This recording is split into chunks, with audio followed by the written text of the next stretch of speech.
How you doing there? Welcome back to Babylon Talmud. Today we're studying Daf Mem Vav, Daf 46 of Masechta BavaBasra. Friends, alright, BavaBasra stuff.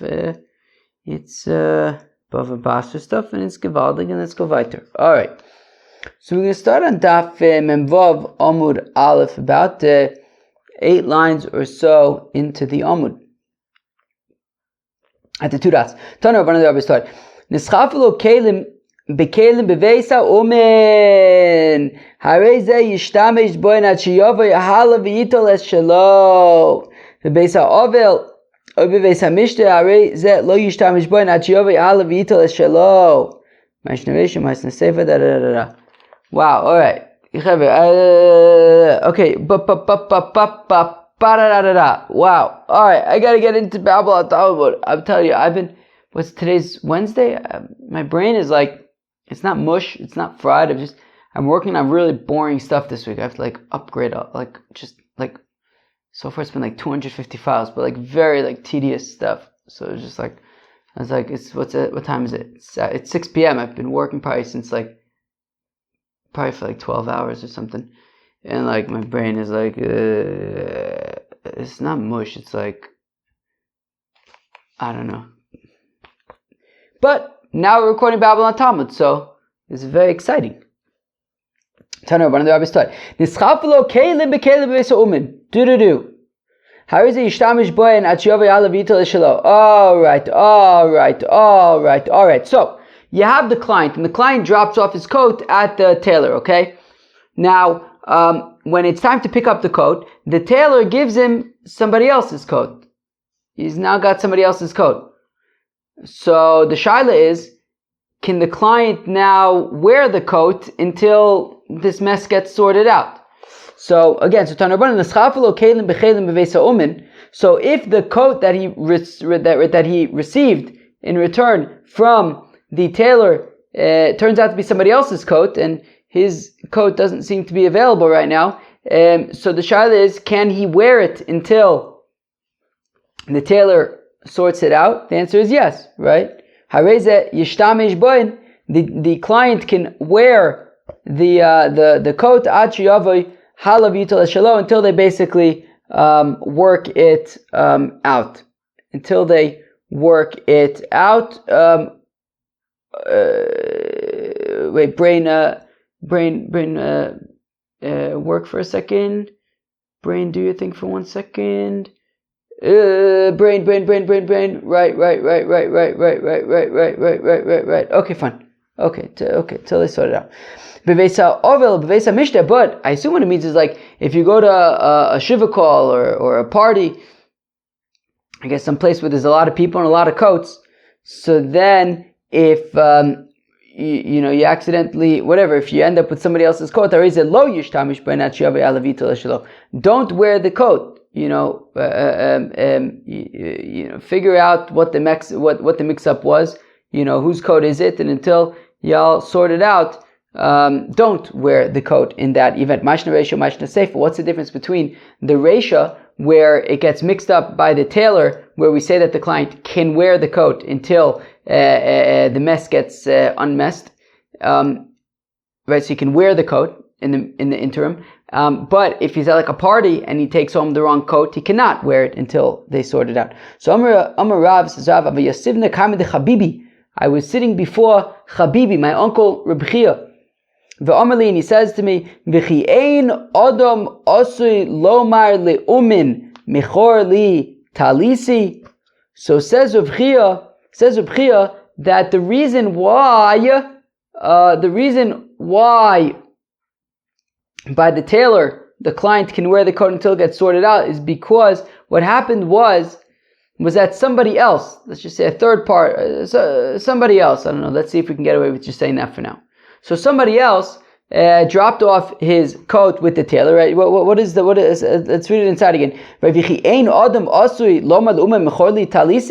do people not go to a tailor and says, hey, tailor, you got lots of people coming around with clothing. Maybe you could sell me my coat for me? So another person came by the tailor and says, "Hey, here's my coat. Can you sell it for me?" And the tailor says, "Sure, no problem." But he made a mistake. He made a mistake and he sold the wrong coat. He sold the client's coat. So now the client comes to pick up his coat, and the tailor's like, "Oh, that's not good. That's the coat that I sold accidentally." So the tailor says to the client, "Here, take this coat in the meantime," while he goes and figures out how to get back the client's coat. So therefore, because this was intentional, it wasn't a mistake, it was intentional. The tailor is saying, "Here, use this as like a loaner, in the interim, be'etzim." So that is why the client would be able to wear the coat, this other coat in the interim. Says Leshanu Ella Hu. Now this, however, would only be the case that the client can wear the coat if the tailor himself is the one who gave the coat, this other coat, to the client. Aval ishto vanavlo, but if the tailor's wife or child gave it to the client, well then we assume that it was a mistake, and then the client would not be allowed to wear the coat. They'd have to figure out what exactly happened, and it was a mistake, and he can't wear the coat in the interim. V'unami, and even by the tailor, lo amar in elik de'omle talis stam aval talischalo, right? That also, even when the tailor himself gives it to the client, the client can only wear it if the tailor says to the client when returning the coat, here take this coat, right? And he doesn't say take your coat. If the tailor said here's your coat, well then it's a mistake. And if it's a mistake, so then the client can't wear the coat, right? Only if, right? But if the tailor says here take this coat, well then what happened was that the tailor was selling another coat, but accidentally sold this guy's coat, and now he's scrambling to sort it out. And in the meantime, he says, "Here, take this coat," and that is why the client would be allowed to wear it in that case. All right.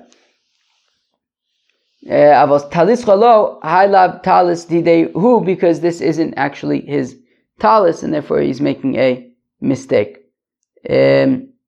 Fine. Abaye says to Rove, come and I will show you Ramoide Pumpedisa Mayavde, the sneaky, tricky Pumpedeians, what they do. Omale Havli Sarbaloi, if somebody says to the tailor, "Hey, can you give me back my coat? I dropped off my coat here, can you give it back to me?" Omale Le'oyu Dvar Me'olam. And you know what the tailor says? Coat? What coat? I don't know what you're talking about. But then the client says, "Well, I have witnesses that they saw that you had a coat, and apparently the witnesses they weren't 100% sure that it was his coat, but I have witnesses that said that you have a coat there, and I think that it's mine." Omar Le, to which the tailor says, "Ha'u achrina hava." And the tailor says, "Oh yeah, they saw a coat? It was another coat. No, it's not your coat." So the client suggests, "Well, why don't you show it, and we can have a look and see if it's my coat." And the tailor says, "Ibra, the truth is, Loma fiknale, I don't need to take it out and show it to you, so no thanks. I'm just going to keep it."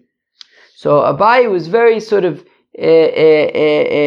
he was very unimpressed by the behavior of the Pumpedisayans, and he says, "You see, there's such shmendrix over there." So Amar Rava says, "Look, Shapir Karmele." Rava says, "Look, the fact of the matter is, he might be a shmendrik, but he's not wrong, right? He doesn't have to show the coat." Ra'ah Tanya. After all, yesterday we had that brisa which says that, right, if you see, right, we had the whole thing about if you see the coat, so then the tailor does not have a chazaka. But if you don't see it, then the tailor has a chazaka. So therefore, it doesn't need to show it. Omer Avashi says, "Avashi v'yichokim but if the client was very, very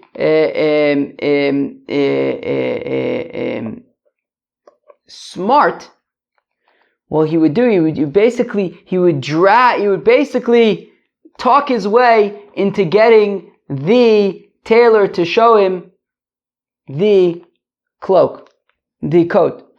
If he's a smart guy, this client, Majvi le ra'a, he would basically talk his way into it so that he would end up being shown the coat. That, for example, he could say to the tailor, Amai fisas le, how come you're holding on to the coat? Is it not because you know that you because you still need to get paid, and that you're concerned that I'm not going to pay you? Well, why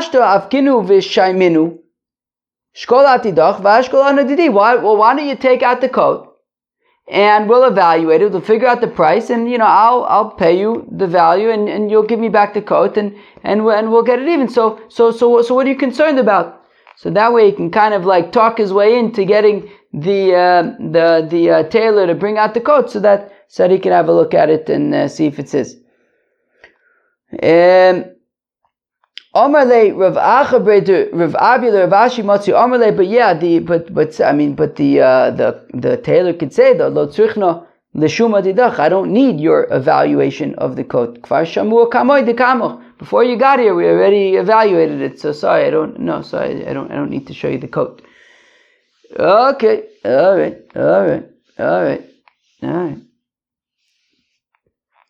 I have like a cute little headache. It's not actually a headache. It's just like a cute little headache. I'm telling you, I've been on my computer doing like very, very tedious stuff. Woo! So my brain it's just tired. That's what it is. Like, I'm not tired. My brain is tired. It's just like doing boring stuff. All right, let's go weiter. But this isn't boring. This is everything. BavaBasra. Okay.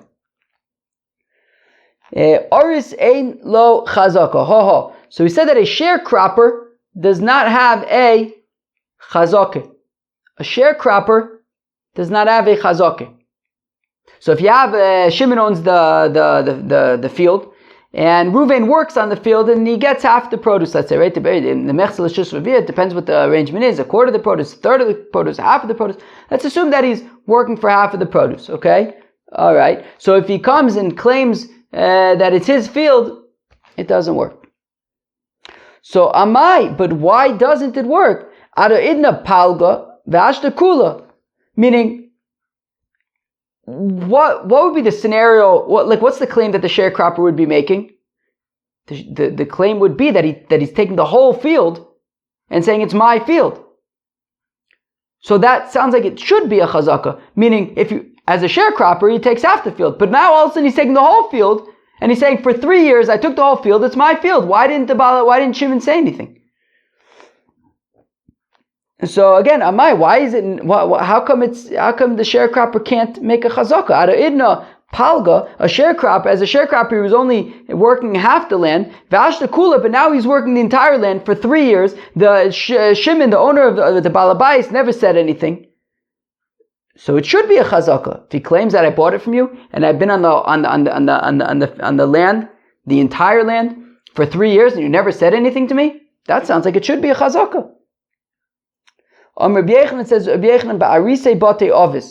well, it's talking about not just a stam sharecropper, not just a regular kind of sharecropper that is just looking for a random field to sharecrop on, but rather Aris Batei Avos, generation after generation already, they've been sharecropping on this particular land. I think that's talking what was going on in Eretz Yisrael. I think when the Tzionim came at the end of the 19th century, I think that many of the so of course the Tzionim bought property. I think many of the properties that the Tzionim bought were from absentee landowners, and the people that were on the properties, they didn't own the properties, but I think that they had been working the properties for potentially generations. So I think that caused some friction when the new owners took over the lands. But the reason why I'm saying this is because it's right. I think that's I think that's in Eretz Yisrael. I think that was kind of a method that you'd have people kind of working these land, but like long-term rentals, long-term agreements, whatever it was. But the point I'm making is that you can have a scenario where you have people working other people's lands for generations. Although I guess it's not necessarily that much different than like a long-term rental or something like that. Whatever it is. So where are we? So you have the share. So we're talking about sharecroppers who, it's not like, hey, can I sharecrop on your field, for this year or whatever. No, it was generation after generation. They were sharecropping on the same land. And then when you have that kind of arrangement, so already it wasn't necessarily that like the BavaBasra is going to have half the field and then the sharecropper has half the field. It's more like for these few years, the sharecropper will have the whole field. And then for the next few years, the owner of the field, the BavaBasra, will have the whole field. So therefore, since part of the arrangement allows for the sharecropper to have the whole field for several years at a time, that's of course why the BavaBasra did not protest. He was not mocha, and that is why there's no chazaka over there, because we're talking about arise batei avos. Omer of Nachman, it says of Nachman, Oris shahorid arisin tachtov, that okay, so let's say you have this oris, right? An oris batei avos. Okay, arise batei avos. Yeah, you have this sort of generational oris, and he brings onto the field shorid arisin tachtov, and then he brings to the field his own sharecroppers. And now, he's sharecropping Shimon's field, but now he brings to the field his own sharecroppers, and he's not working the field with them. They're now working the field. So yesh lo chazaka, in that case he would be able to make a chazaka, if he's not working. I mean, here you have a sharecropper who's not working the field, instead he's like hiring these other sharecroppers to work the field. Well then, if he does this for 3 years, he would have a chazaka. My time I'll come to lo avid inish denachte arisa la'ayev v'shasik, because if, Shimon saw what was going on over here, that his sharecropper is hiring other sharecroppers and he's not working with them. So therefore, be'etzim, Shimon's field is just being put into random people's hands. Shimon would not be okay with that if it belonged to Shimon. And his silence, basically, over the course of 3 years, indicates that the sharecropper's claim that he bought it from Shimon is valid. On Rabbi Yochanan, it says Rabbi Yochanan oris, that this oris batei avos shecholak la'arisin ein lo chazaka. Now, but if it was slightly different, if this oris brought onto the field other arisim, but they divided up the work, he was working with them, and he was making sure that nobody was doing anything silly, and nobody was ruining the field, and that everybody was working the field properly. He was working together with them. Well, then he has no chazaka. My time outcome, Eimer Armanya Ba'alma Shavua. Because I'll say that, Shimon didn't say anything because the sharecropper was working together with them. And he figured, okay, fine, the sharecropper was too much work for him to do everything by himself. So he got other sharecroppers to work with him, but nothing was necessary. There was no red flags from Shimon's perspective over here, because you have the sharecropper working the land and he got help. Okay, it's not necessarily a red flag. And therefore, I understand why Shimon was not moche, because there was nothing red flaggy over here, and therefore the sharecropper would be unable to make a chazaka in that scenario. Shalach le Rav Nachman by Rav Chizdeh le Rav Nachman by Yaakov. So Rav Nachman by Rav Chizdeh sends to Rav Nachman by Yaakov. Rav Nachman by Yaakov is Rav Nachman. Rav Nachman. Now, I think I looked up Rav Nachman the other day on Wikipedia. It said that he was a 3rd generation Amora, which is interesting to me, because Rav Nachman was a student of Rav and Shmuel. Rav and Shmuel were 1st generation Amoras, so I would think that that Rav Nachman, who was a student of them, would have been 2nd generation. But at the same time, Rava was also a student of Rav Nachman, and Rava was 4th generation. So I don't know. Also, like Rav Chizdeh is considered to be 3rd generation, which I guess it kind of makes sense because you have Rav Yehuda and Rav Huna who are 2nd generation. Rav Chizdeh is technically like a student of Rav Huna, but we've also seen in other Gemaras, I don't remember where, maybe in Sota, I'd have to remember where we saw it, but that like Rav Huna, Rav Yehuda, Rav Nachman, Rav Chizdeh, I think were all like, they were like a chevra kind of thing. I don't know about chevra is the right word, but so I don't know, maybe they were like kind of overlapped somehow. Anyways, Rav Nachman bar Yaakov is Rav Nachman.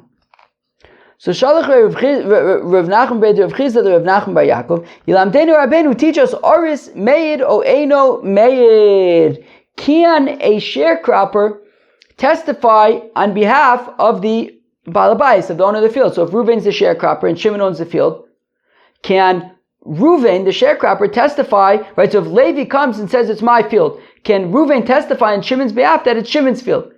Or is he Nogea Be'edus? Right? Do we say that, well, Reuven, the sharecropper, has a vested interest in Shimon keeping the field because Reuven works that field? So maybe he should be unable to testify. Have a Yosef Rav Yosef Kame. So if Yosef was sitting before Rav Nachman, and Omar Lei, and he says, Shmuel, that this is what Shmuel says, Oris Me'id. That Reuven, the sharecropper, can testify on behalf of Shimon, the owner whose field is sharecropping. Veha Tanya Eino Meid. We have a brayso that says that Reuven would be unable to testify for Shimon. Lokasha the Ika Peri Ba'arava the Leka Peri Ba'ar. It depends. If Reuven is currently actively sharecropping the land and he's got fruits on the land and he doesn't want to lose those fruits, well, yeah, then he has obviously a vested interest in Shimon keeping the land so that he can keep his arrangement. And therefore he cannot testify on Shimon's behalf. But if he isn't working the land like this year, or he doesn't currently have fruits that he would lose on the land, so then he would be able to testify on Shimon's behalf. Tana the Rabbi said, Arev made lilove v'ude isle ara achrise malva made lilove v'ude isle ara achrise lokeach rishon made lokeach sheni v'ude isle ara achrise kablon. Okay, let's read it again. Well, maybe let's talk about it outside first. So an Arev. So what's an Arev? An Arev is a guarantor. Okay, so Shimon lends Reuven money, and Levi says that if Reuven defaults, I will pay you, Shimon. That's what Levi says.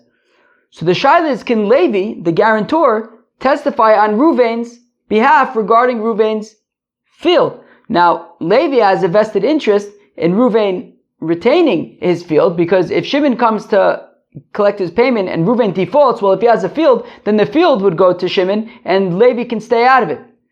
But if Reuven loses his field and Shimon comes to collect the loan and Reuven doesn't have money and he doesn't have a field anymore, so he's going to go to Levi. So Levi has a vested interest in Reuven keeping the field. But if Reuven has another field that Shimon would be able to collect from, so then, so if there's, somebody comes to Reuven and said, this field is mine, so Levi, the guarantor, would be able to testify on Reuven's behalf so long as Reuven has another field that Shimon would be able to collect from in the event of a default. Okay, and it's going to basically be like this with all these scenarios. So talking about an Arev made lilove, that a guarantor, Levi, the guarantor, can testify on behalf of Reuven, the borrower, regarding one of his fields. V'ude isle ar achrise, so long as Reuven has another field that Shimon, the lender, would be able to collect from in the event of a default. And therefore, Levi has no vested interest in Reuven keeping this field, and therefore he can testify on Reuven's behalf. Similarly, Malva made lilove v'ude isle ar achrise. Similarly, if Shimon lends money to Reuven, and then somebody comes and says, this is my field, or he says to Reuven, this is my field, Shimon can testify on Reuven's behalf that it's Reuven's field, so long as Reuven has another field that Shimon would be able to collect from in the event of a default. So long as Reuven has another field that Shimon can collect from, so then Shimon has no vested interest in this particular field remaining in Reuven's possession, so he can testify on Reuven's behalf. Lokeach rishon made lokeach sheni. This is an interesting case. So let's say you have Reuven who sold one property to Shimon and then another property to Levi.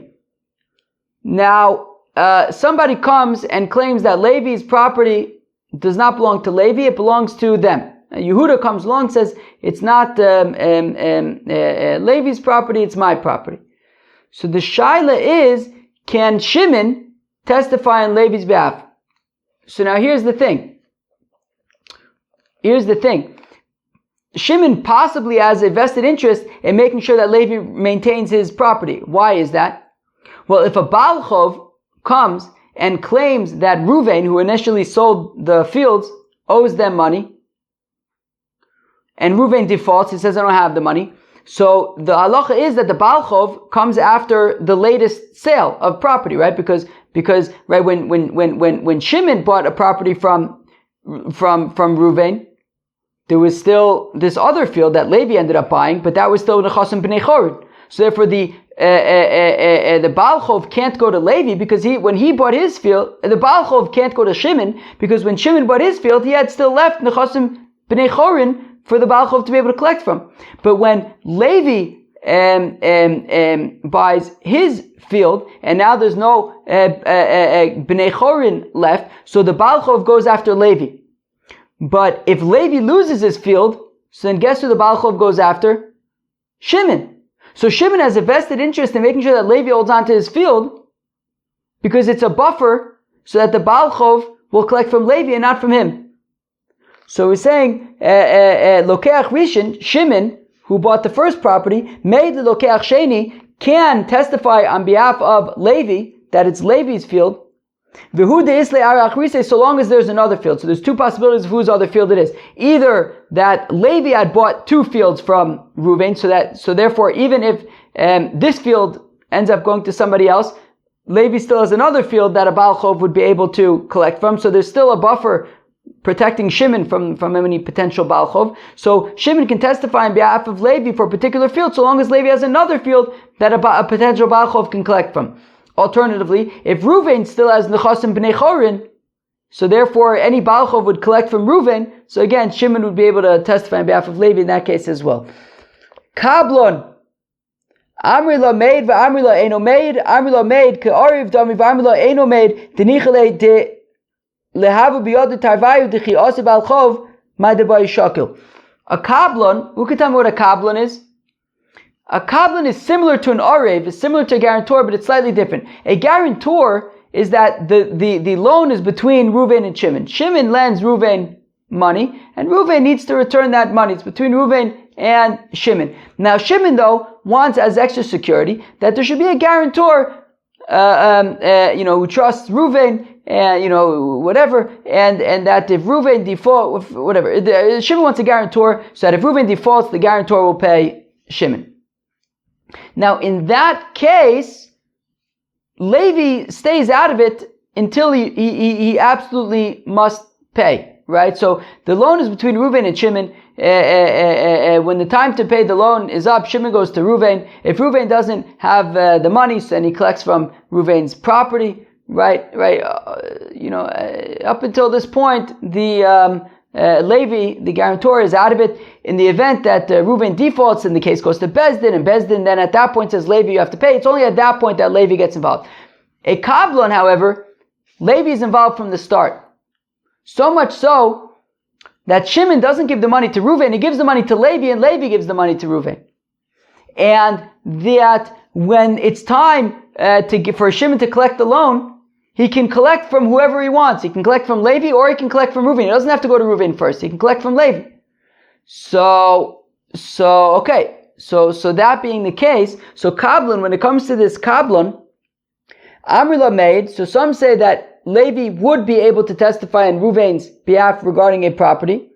The Amrila Eino made, and those who say he cannot testify on Reuven's behalf. Amrila made, K'arib Dami, those who say that Levi, the Kablan, would be able to testify on Reuven's behalf, just like a guarantor can testify on Reuven's behalf, so long as Reuven has another property. The Amrila, but some say Eino made, that Levi, the Kablan, cannot testify on Reuven's behalf, even if Reuven has another property, because the Nichale Delav Biyode Tarvayu, because really it's in Levi's interest that Reuven has both properties. Because when the Baal Chov comes to collect, he can collect whatever he wants. Meaning, in the case of a Kablan, the Shimon, the Baal Chov, Shimon, the creditor, has more options. He doesn't have to go to Reuven first. He can go to Shimon first. He can collect from Shimon. He can collect from Reuven. Now, a Baal Chov is gove mi Benonis. Right? A Baal Chov collects from Benoni. So therefore, when Shimon comes to collect, he can go to Shimon, when Shimon comes to collect, he can go to Levi first, the Kablan, or he can go to Reuven. And it's in Levi's interest that Reuven has a more of a selection of fields, so that because if Levi loses, let's say, a Benoni, if Reuven loses a Benoni field, and now all he has is Ziboris, and Levi has a Benonis, well then Shimon's going to collect from Levi. But if Levi can testify on Reuven's behalf that the Benonis belongs to Reuven, well then Reuven will have Benonis and Ziboris, and Shimon can say to Levi, look, collect from Reuven's Benonis. But if he loses the Benonis, then Levi is going to have to end up paying. So therefore, Levi has an interest in keeping more fields with Reuven, so that Shimon will collect from Reuven and not from him, so that he could still try to keep himself out of it, because he's more involved at this point. And therefore, he wants to kind of do what he can to make sure that Shimon's going to collect from Reuven and not from him. So that, therefore, according to that opinion, Levi would not be able to collect on to testify on Reuven's behalf. Friends, that was Daf Mem Vav of Masechta BavaBasra. Hope you enjoyed. Peace out.